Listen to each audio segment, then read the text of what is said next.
Okay, Twitter. I'm going to put you right there. Yeah, that's good. All right, let's do this. Okay, first questions. Kate and Bake, congratulations on the site. Thank you. It's a wonderful venture. I look forward to exploring it more through this political season and beyond. Would ASP ever endorse a person, party, or policy, or do you want to stay strictly an info source? Yeah, that's the goal. For right now, we're trying to stay as unbiased and as impartial as possible. Obviously, it's no secret I have my political leanings, but we worked really hard to remove that from the site, and I think endorsing a candidate or a politician, or I mean even the way we were trying to figure out how to arrange the site. You know, if we don't have likes or dislikes, there's no comment section. So the idea of creating an algorithm to say, well, if something is viewed a lot of times, do you put that at the top, or do you have a trending bar so that if their daily point clicks one of those keywords, you list it up earlier. But again, there's so many ways that you can counterpunch those algorithms and trick the mechanism, and we just want it to be fair. We want it to be unbiased. So for now, at least, until we get some feedback that says otherwise, we're leaving it completely impartial, and you know, posts go up as they come in, and in a very long-winded way, no, we would never endorse a particular individual or a political belief. Okay, next question. American Blonde asks, will there be an opportunity for some attention to LGBTQ rights, Black Lives Matter, POC, Native Americans, and women's rights? I'm thinking if 3 Ds and 3 Rs are needed for inclusion. How do you look out so a topic is not left aside like USA trans rights? That's a really good question. That's a good question. I'm glad we get to address it.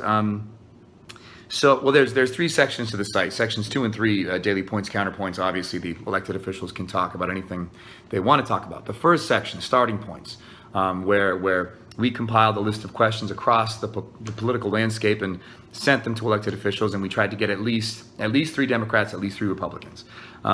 There were issues that were not touched, that were not addressed. Sometimes nobody would answer. Sometimes maybe one party would answer, and it was frustrating to us, but let me put it this way: there's a reason and there's a plan. The reason, look, we were trying to cultivate a new relationship. We were trying to form trust with a group of people who had no reason to trust us.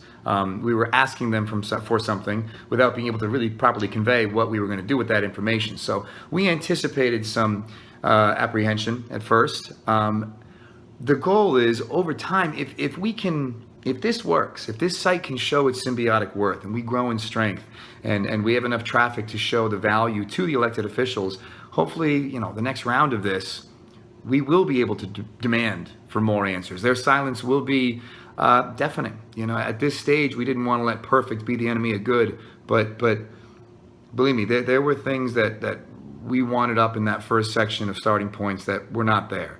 But again, the plan is, the goal, the hope is that over time, if we can show our strength, we'll be undeniable, and that stuff will be there. Okay, next question. Sass Princess XX, are you going to stick to having only officials currently holding positions answering questions, or open it up to those running in elections? If so, will there be a separate tab for elections, topics, and discussions? You know, this is a good question as well. Initially, you know, we were trying to figure out, well, who makes the cut? Who do we interview? You know, sometimes we even thought, maybe it's not elected officials. Maybe it's, you know, if you ask a question about the economy, shouldn't you talk to an economist? But then very quickly it drifts into subjectivity. You know, who is going to be deemed an expert on a certain subject, and all of a sudden that can sow distrust. So we decided the lines would be, you'd have to be an elected official, either current or former. You know, you're someone who's voted on laws and affected people's lives. You've been in that political arena, and I think that's important for the electorate to know who those players are. So we started there. Now, I tell you what, the idea of opening it up to people who are running is fantastic. One of the good things about this endeavor, I'm so used to movies where you make a movie and it's a final product and that's it. You release it and it's over. We can continue to work on this. We can fix this car while it's on the road. So I actually love that idea of again, connecting voters with the people who are either in office or maybe about to be in office. It's a great idea. I'm really glad I thought of it. Okay, next question is at Cass Honey. Who is your target audience? Undecided voters, those with party affiliations, or all of the above? How can you persuade polarized voters to listen to another side of the argument? Well, target audience to me, I mean, initially I think we kind of thought that it would have a lot of impact with young people who are first, having their first exposure to the political landscape. But to be honest, and I'm guilty of this, we're living in unprecedented levels of conjecture. The amount of political discussions I've been a part of where you see people slinging around half-truths, myself included, and I've slipped out of the room to Google something because I didn't fully understand an issue. So I would argue that there's value across the spectrum of age and party affiliation. The way to persuade voters, I don't think it's going to be that hard. I think there is an exhaustion. I think people are really tired of the conjecture and the venom, and I think people are thirsty for calm, rational discussions around issues in an effort to move the ball down the field. So hopefully that won't be too hard. Okay, next question. Stephanie Likes TV asks, will you keep us updated on Dodger's surgery and recovery and post more photos of him on Instagram? Also, is there anything you still want to accomplish with ASP that you haven't already? What are the next steps? Yes, I will keep you updated on Dodger. So sad is his hip. He was limping a couple years ago and took him to the vet, and he said it was just, arthritis. They did x-rays. You know what they found? There was a BB in his hip. He was a street dog in Savannah, and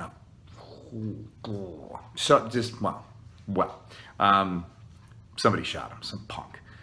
Anyway, they said his hip was not great, but you don't want to do surgery unnecessarily. So we waited a couple of years, switched up his diet, anti-inflammatories, and then he started limping again. And they were just like, look, it's time to do it. Time to do it. He's young enough. He'll recover fast. So yeah, that's happening next week, and I think he's gonna cruise through recovery. Next part of that question was, is there anything you still want to accomplish? Yeah, of course. I mean, I think there's a lot of applications, even with the mechanism of exploring any topic really through the eyes of the people with experience in that arena. So I'm excited about thinking about where this could expand, but one thing at a time for now. Yeah. That's okay. Next question. At Emily E. Knight 724 asks, what would you tell high schoolers about why it's important to be engaged in politics at their local communities? Thank you so much. I'm so excited to use this teaching government. Well, I would say that starting locally is the best way to realize that your voice counts, that it can exact change. I think sometimes at a federal level, it's easy to feel, like a drop in the ocean and become dispassionate and disinterested. So a local level, it's fun just to get involved, to actually see the needle move. But more than anything else, young people need to be involved. I think we're still measuring the effects of the internet on the political landscape.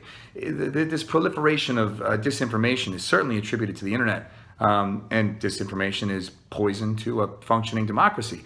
And young people have such sway in that arena in terms of making sure we stay the course, making sure that our ship is pointed in the right direction, as the internet has this kind of downstream impact on our political landscape. Us old folks, we may be the engine of the ship, but you young folks, you're steering it if you want to. If you want to, you can. Yeah. Okay, next question. At Salvatore426 says, how did you feel the first time you sent the letter to the Capitol? And thank you for providing this space to encourage people to vote. A little nervous, a little silly.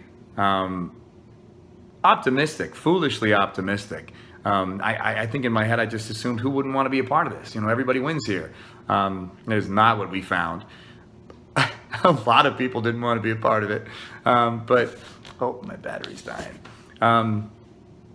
Yeah, a little nervous, a little silly. As if you go to the site and you watch the little making of video, we started with letters. Letters did nothing. Then I made video invites. They didn't do much more.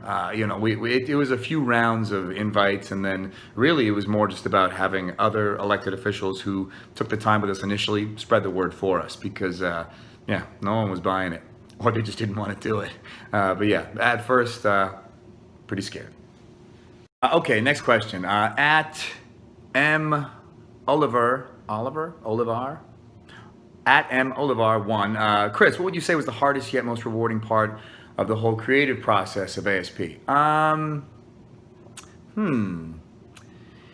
Well, you know what you like, you know what you think works, and it's a matter of trying to convince other people who do this for a living that makes sense. We had a whole team of creative minds who build websites all the time, and I think that's one of the things that I really thought was going to separate us, was not only the mechanism itself, not only having access to elected officials directly, but the ease and functionality of the site is critical. I mean, that's why companies like Apple work so well initially, because it's just so intuitive.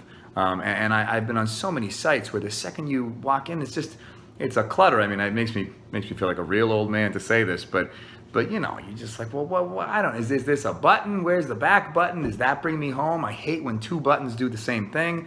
I just, if it's a button, let me know it's a button. And man, I sound so old. Yeah, I just. I just wanted something easy. So the ease of the site. The hardest thing was, like I said, being in those rooms full of people who do this for a living and pitching your ideas as if it's something they haven't heard, and then trying to convince them that it was the right thing to do. And then the most satisfying is that when it comes together and you say, yeah, this is a very easy to use site. I've actually already read a few things online that are very encouraging, that it does seem to be, if nothing else, very intuitive and easy to move around in. Okay, next question. So this is from B. Valenzuela. During this unprecedented time, what was your form of entertainment during quarantine? Were you able to improve or pick up a new skill? During quarantine, I had my younger brother, Scott, with me out here in Massachusetts, and we just became children again. I mean, we kind of are anyway. But it was a lot of games, a lot of competition. We played ping pong and soccer, tennis, and wiffle ball. We went on a lot of hikes. I got a bunch of hikes near my house, so we would take my dog on hikes, some mountain biking. It was actually really great. It was nice. I mean, we're both news junkies, so it was near impossible to separate our experience from what was going on a global scale. But Mario Kart helped.